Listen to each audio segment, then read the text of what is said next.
Is it enough just to have this one breath?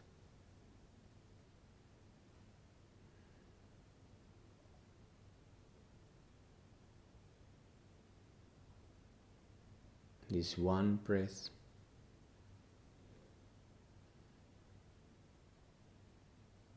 Holding the cup. This one breath. Candle lights.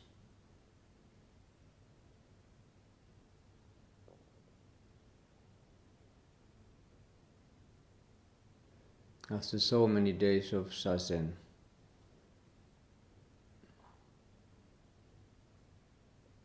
this has become more clear.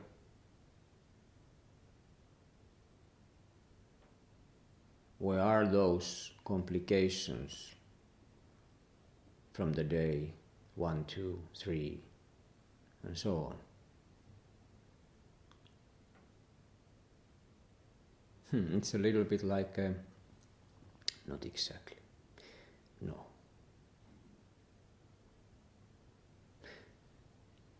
I took a vitamin pill,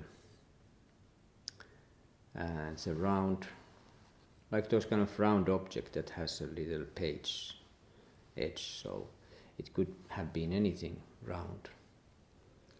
Of course I wouldn't eat it then, but I took it, but I accidentally dropped it. And as it has happened before, you drop something like that shape and you start to run after it. Maybe you push over a couple of objects in a house because you have to be careful that it doesn't disappear. And after some time you return where it all happened. The pill will stop there where you dropped it. It just makes this circle. It's funny. I'm sure some of you has experienced that you drop something and it just goes and returns, and you've been running after. There is something a little bit similar here. But one thing has changed. I believe we are a bit more clear now. Even we were dropped here 7 days ago, and we start to roll around. Rolling around in different moods and different ideas about what is what. After some tiredness, and yes, it's been adventure. After seeing some high places and some dark caves, we finally accept that one breath is quite a lot.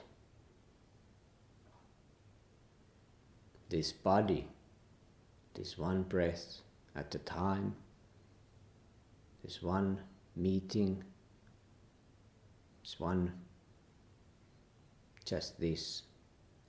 Oh boy, it's a lot. It's everything there is.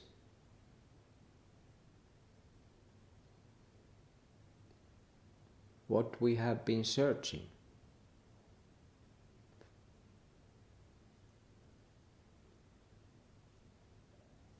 Of course the journey is not yet over. Literally we still have practice here going on, and practice will continue. Hopefully. Always.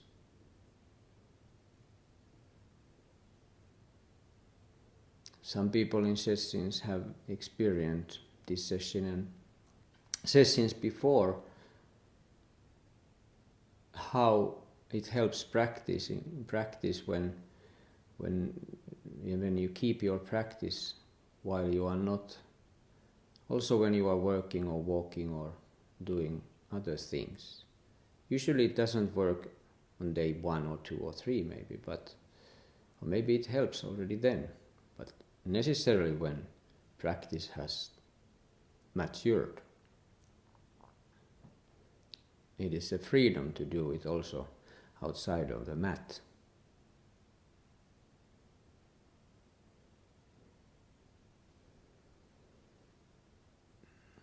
This is amazing practice. And one secret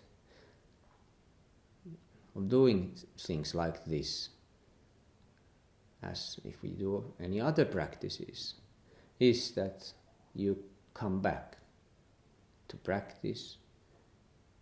You do it many times. You practice. Because there are moments, strong moments of disliking.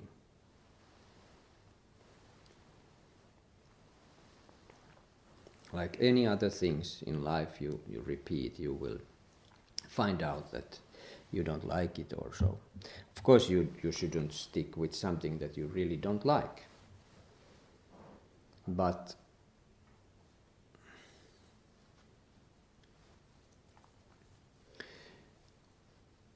And it is so funny how many little details can cause so many questions and troubles. Some little detail here, meaningful, we could say, not meaningful, can take our brain and use it as its own, doing it with it what it wants, twisting and turning all possible directions.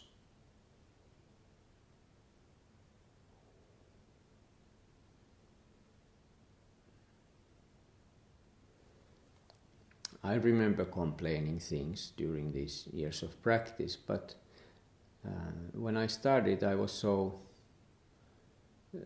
it worked so from the start so strongly that then I didn't have those moments of doubts about practice. We practice, it's kind of hidden in this form. I have the form of Zen Buddhism. That's the form we are showing, sort of outside.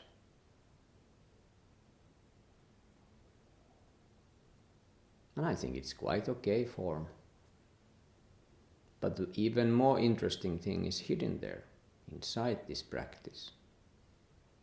And that doesn't have any name. It's not any religion, really. Or if it's a religion, then it's a religion before religion. Sort of a root religion that all other religions are stemming from.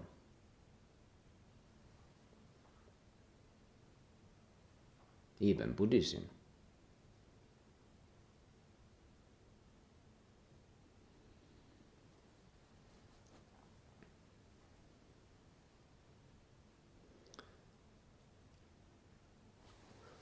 I choose to still use one poem from the author, from this poet Gösta Ågren.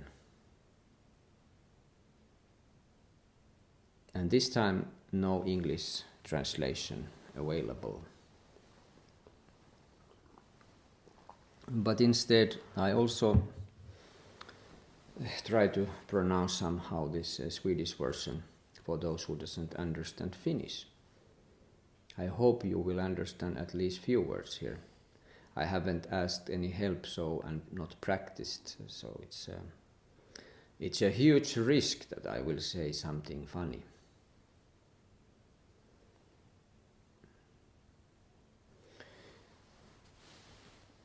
So this time first Finnish version. And even the title of the poem says everything, says it all at this point of Sesshin. It is called Ei muuta. Eläminen on sitä, ettei kaiken aikaa elä. Alan ymmärtää sen taas.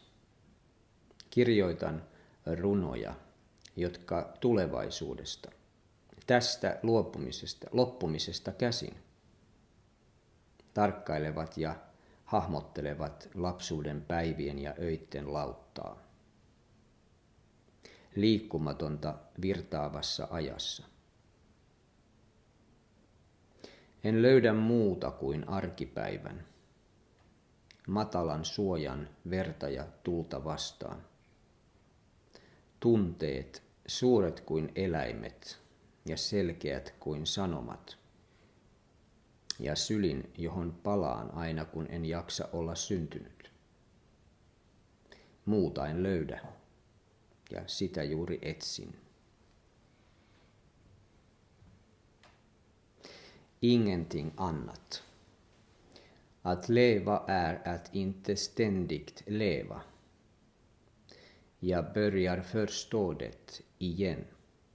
Jag skriver dikter, vilka från framtiden denna avslutning iaktar och tecknar barndomens flotte av dagar och nätter. Orolikt och rörligt i den strömmande tiden. Jag finner ingenting annat än vardagen. Vårt låga skydd mot blodet och elden.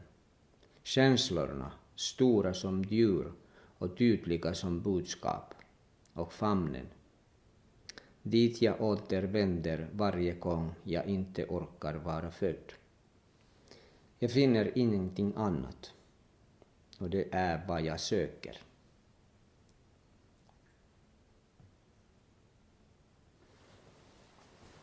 So those few keywords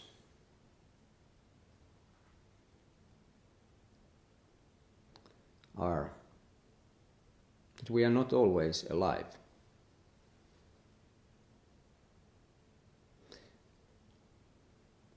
We might write poems. We hope that writing poems makes us more alive. We have different tools that we try to understand what we are and what we are not. We do a lot of research, we do a lot of preparations, we do so many things in order to grasp something essential.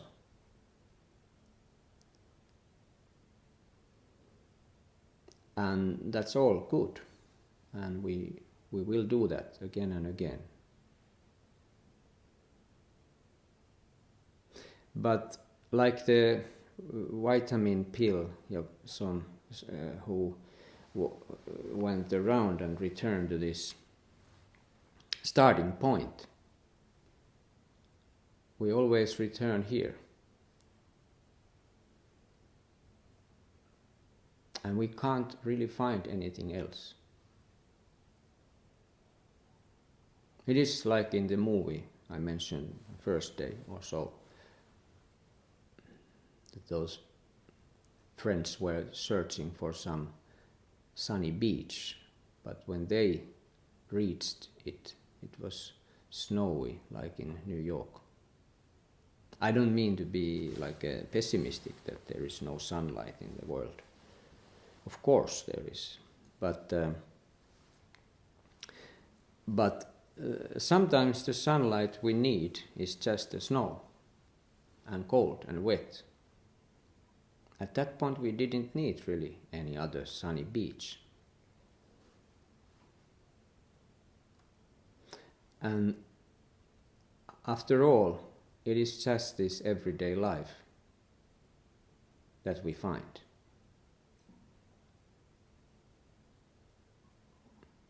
And that's what projects us. It's just this everyday life. Life itself is everyday life.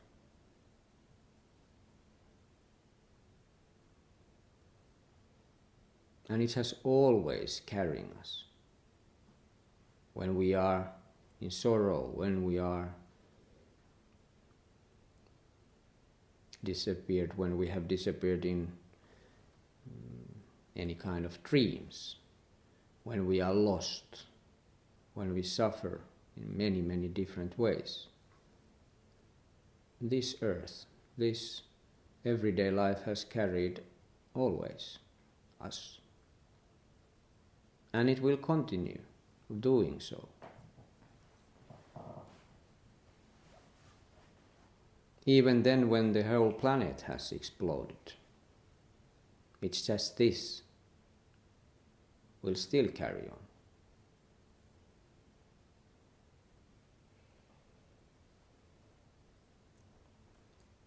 And this open everyday life, this open, wonderfully open, all 10 directions open, this totally open place is our secure spot. This is where we find our safe place. Not in any box that has thick walls. That doesn't protect us. Because the thing that we are running away from is separation. That's what we are the most afraid of. Deep in there, deep down there in our hearts. That's the real problem.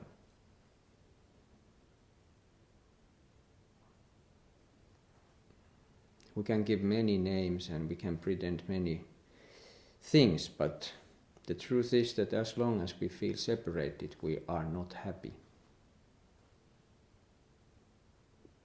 And no one can really fix that except the one who feels separated.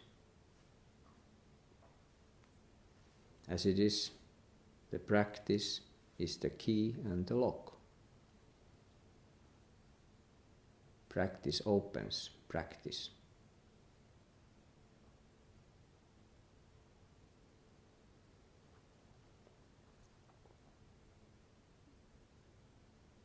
Actually, I don't have anything else to say about this beautiful poem.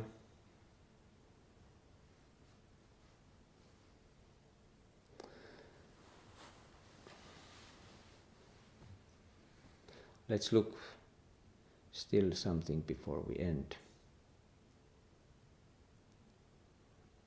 There was a Zen master called Majoku, and he was fanning himself. A monk came and said, "The nature of wind is permanently abiding, and there is no place it doesn't reach. Why, master, do you still use a fan?" The master said, "You only know that the nature of wind is permanently abiding, but you don't yet know the true meaning of there is no place it doesn't reach." The monk said, "What is true meaning of there is no place it doesn't reach?" The master just fanned himself.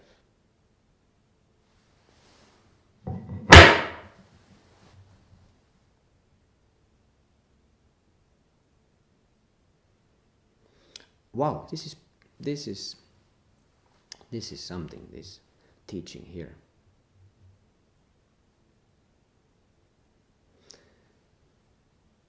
The nature of wind is permanently abiding, and there is no place it does not reach. Why, master, do you still use a fan?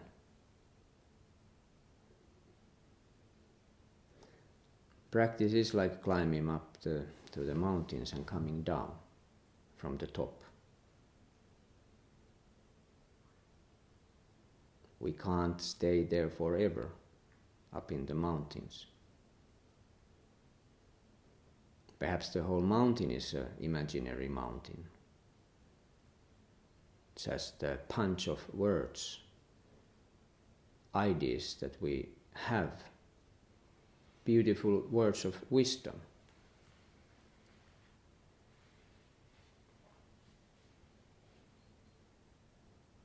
That's also one way to protect oneself.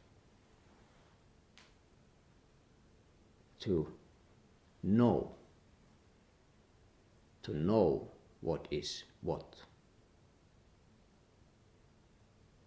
The terribly beautiful secret is that we don't know. Can we take it?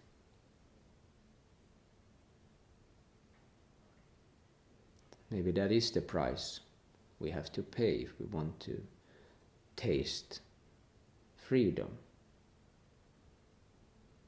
We have to admit that we don't know, not intellectually, not knowing, but not at all. It's so intimate.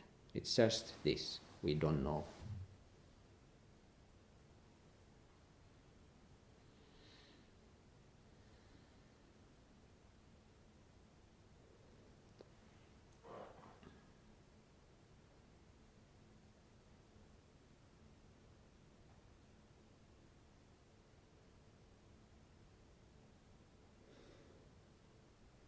But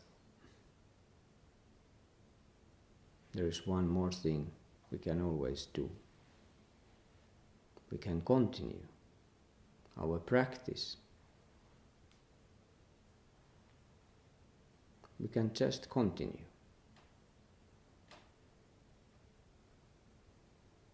I told yesterday this Bodhidharma and this Huike or Eka who became a disciple of Bodhidharma after extremely hard examination before he was accepted. And one day they were walking up in the mountains, and this Bodhidharma asked Huike, "Where are we now off? Where are we going?" And Huike said, "Just straight on," which is a very good answer. That's what we have heard so many times. Just straight on, straight ahead. No hesitation, not looking left and right and asking. No, just straight on, bam. That's the spirit.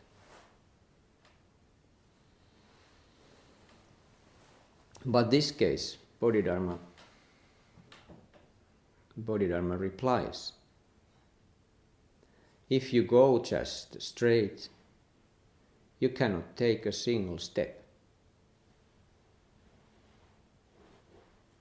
That was also quite interesting answer. It's almost like Joshua's moo. Does a dog has a Buddha nature or not? Moo. Everybody expected that, yes, of course has. Everybody would expect, yes, straight on. But if you go just straight, you cannot take a single step. What is this?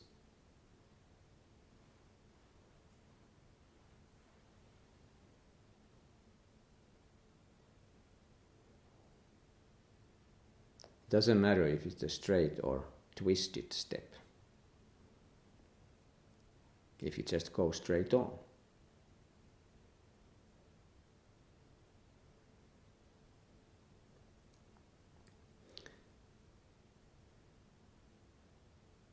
But we have only this one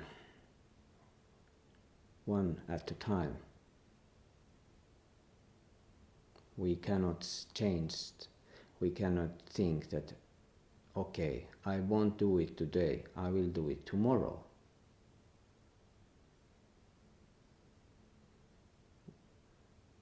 Who knows? If there is such a thing, then tomorrow. If you really want to accomplish something, it's better do and start doing now. This is for all of us for sure.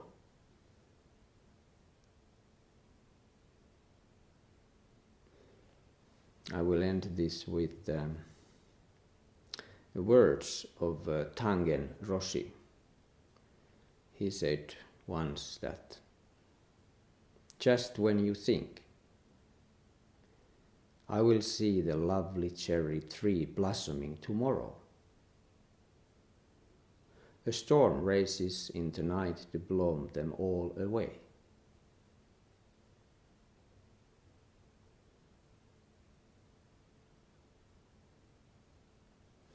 May all beings attain the Buddha way.